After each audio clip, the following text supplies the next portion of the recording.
Hello, my name is Josh Obrecht, and I am a GIS analyst with the ACPF National Hub.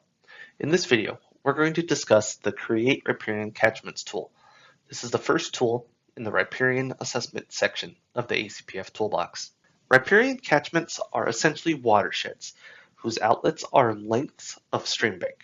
They link the upland drainage area to the stream, giving insight into where surface runoff is originating from, and how much runoff the certain riparian zone is having to filter. Each catchment that is delineated will physically touch the stream and be linked to its stream segment through a unique identifier. Let's get the tool started before going over some more details. In ArcGIS Pro, we will open the catalog window on the right side of the screen if it isn't already open by clicking the catalog tab. Expand our ACPF toolbox and expand Riparian Assessment. Double-click the Create Riparian Catchments tool to open. This tool has 7 inputs that it's asking for. The first is our Stream Reach feature class. This can be either stream reach, with or without water bodies. If you include water bodies, riparian catchments will be delineated to shore and bank lines of lakes and wide rivers. For our run, we will use the stream reach with water bodies. Whichever you choose, you must use the same stream reach through the remaining riparian assessment tools.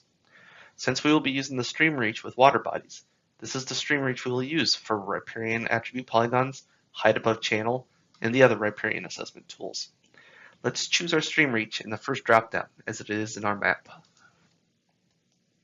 The second input is optional, and that is the water bodies input. Since we are using the stream reach with water bodies, we will choose our water bodies from the second dropdown since it is also in our map. Next, we are going to select a riparian segment length. The default is 250.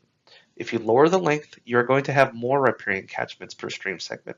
If you lengthen it or make this number larger, you're going to have less riparian catchments. We will keep the default of 250.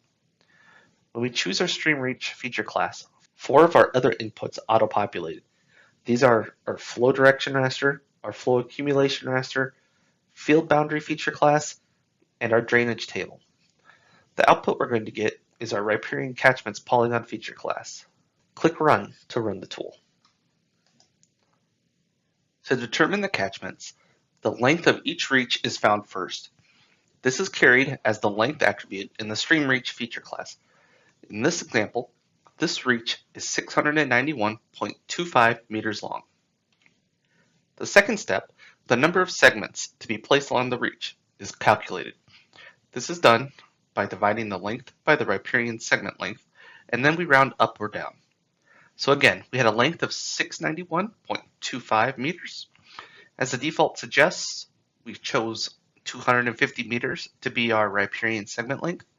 So that original length divided by the riparian segment length equals 2.765, and we'll round this up to be about 3 segments. If we take the original length again and actually divide it by 3, we see that we will have 3 equal segments of 230.42 meters. We then do an adjustment for sinuosity. The length of each segment is recalculated based on its proportion of straight line distance to the total. For example, a very sinuous segment will have a smaller proportion of straight line to total length. Let's break this down further. First, we determine the proportion if all were equal. So that would be 100 divided by the number of segments in the reach. In this case, 100 divided by 3, which is 33.3. We then find out how much the actual proportions deviate from that assumed equal proportion. So, for example, 32.42 minus 33.3 equals a negative 0.91% deviation. We will then subtract those differences from the assumed equal proportion and multiply that difference by the total length to get a new length for each riparian segment that has been adjusted for sinuosity. Once the final segment has been defined, we will then delineate watersheds to each segment. Those watersheds are then split by the stream reach, giving a left side and a right side to each riparian catchment. The remaining points represent the headwaters, and those are also delineated using the most upstream point of the first order streams, These headwater catchments often have a disproportionately larger contribution to the stream.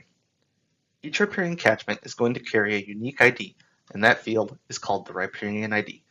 The first number in this ID indicates the catchment or reaches associated with it, so you can connect these catchments back to your stream reach. The second number indicates the order, and this will be 1 through however many segments that reach has. And the last number can either be 2 or 1, and 1 indicates that it is a left side riparian catchment, and 2 indicates it is a right side, and that is looking downstream.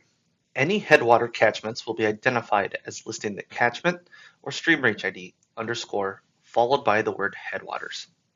The Create Riparian Catchments tool has finished running, and we can see that the results, Riparian Catchments feature class, has been added to our map. Let's start looking at the results by first changing the symbolization. Select our catchments in the table of contents on the left, and click the Symbology tab in the right panel to open the Symbology window. From the drop-down under Primary Symbology, click Unique Values. Let's first visualize on Riparian ID, so choose that in the field drop-down if it's not already there. For color scheme, let's choose red, blue, 8 classes.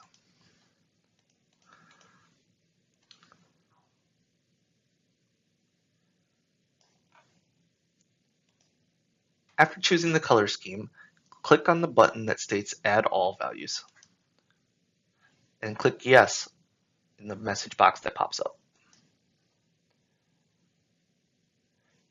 We can begin to see each individual catchment, and also that the headwater catchments are larger than those that are downstream. Another way to symbolize them is by catchment. Change the field drop-down to catchment, and click Yes on the box that pops up. This is going to symbolize similarly based on which stream reach segment that they fall on. Now we can see them grouped very nicely. Now let's look at the attribute table. Right-click on the catchments in the table of contents and click Attribute Table.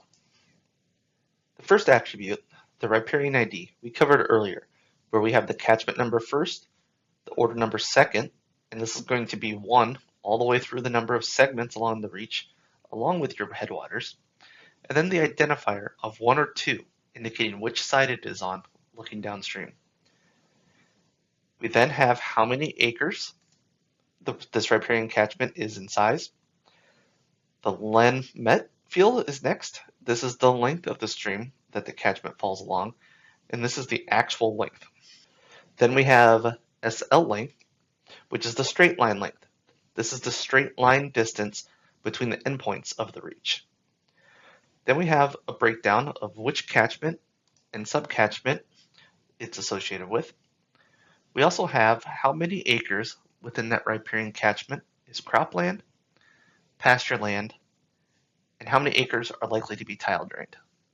Let's go through a quick example of how you can use some of these attributes to extract more information. Say you were looking to implement some riparian practices or edge of field practices that treat tile drained water, but you would like to know which areas to address first. We can go into Symbology, change our Symbology type to graduated colors, and choose the tiled acres field. Then change the color scheme to red, blue, 5 classes.